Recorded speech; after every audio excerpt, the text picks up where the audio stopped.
నమస్కారం జీసీ ఆర్జవే వాతావరణానికి స్వాగతం। ఈ రోజు వార్తలు మీ ముందుకు తీసుకొచ్చింది సిహెచ్ కల్పనరాణి బీకామ్ అకౌంటింగ్ ఐఐటి। ముందుగా అంతర్జాతీయ వార్తలు। సిరియా సెక్యూరిటీ చర్యలు। డమస్కస్ నగరానికి సమీపంలో ఉన్న అలవైట్ ప్రాంతంలో సిరియా సైనికులు పెద్ద సెక్యూరిటీ చర్యలు చేపట్టారు। చాలా మంది నివాసితులు తమ ఇళ్లపై ఎక్స్ మరియు ఓ గుర్తులు పెయింట్ వేయబడ్డాయని, ఇది ఎవరు ఉండవచ్చు, ఎవరు వెళ్ళవలసి వస్తుందో అనేది గుర్తించేందుకు అన్ని వ్యవస్థలు ఉన్నాయి। నేపాల్ పార్లమెంట్ రద్దు ఎన్నికలు మార్చారు। న్యాయవాది నియమాలను పెరిగిపోతున్న రాజకీయ ఉద్రిక్తత నేపథ్యంలో న్యాయవాది సుశీల కార్కి నేతృత్వంలోని ప్రభుత్వ సిఫారసులతో అధ్యక్షుడు రామచంద్ర పౌడల్ గారు పార్లమెంట్ లో సభ్యుల సభను రద్దు చేశారు। కొత్త ఎన్నికలు మార్చి 2026న జరగాలని నిర్ణయించబడింది। జాతీయ వార్తలు। ప్రధానమంత్రి నరేంద్ర మోదీ గారు ఈ రోజు మిజోర్, మణిపూర్, అస్సాం రాష్ట్రాల్లో పర్యటించి పలు అభివృద్ధి ప్రాజెక్టులకు ప్రారంభోత్సవాలు, శంకుస్థాపనలు చేశారు। కర్ణాటకలోని అస్సాం జిల్లాలో నిన్న సాయంత్రం జరిగిన రోడ్డు ప్రమాదంలో ట్రాక్టర్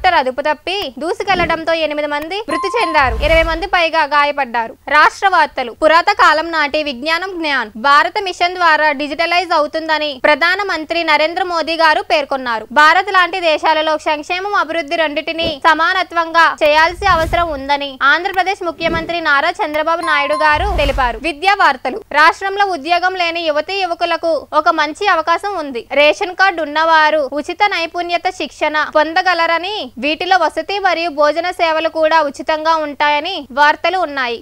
ఆంధ్రప్రదేశ్లోని దసరా ఉత్సవాల సందర్భంగా పాఠశాలలు హడావుడిగా అక్టోబర్ 2 వరకు సెలవులు ఉంటాయని ప్రకటించబడింది। సెలవులు సెప్టెంబర్ 24 నుండి అంతని ముగింపు వరకు ఉంటాయి। క్లాసులు అక్టోబర్ 3న తిరిగి ప్రారంభం అవుతాయని చెప్పారు। చివరిగా వాతావరణం। మధ్యాహ్నం వరకు మేఘావృతంగా ఉండి ఆ తర్వాత వర్షం లేదా ఉరుములు పడే అవకాశం ఉంది। గరిష్ట ఉష్ణోగ్రత 32 డిగ్రీ సెంటీగ్రేడ్, కనిష్ట ఉష్ణోగ్రత 27 డిగ్రీ సెంటీగ్రేడ్। ఇవి ఈ రోజు ముఖ్యాంశాలు। తిరిగి మళ్ళీ రేపు కలుద్దాం। ధన్యవాదములు।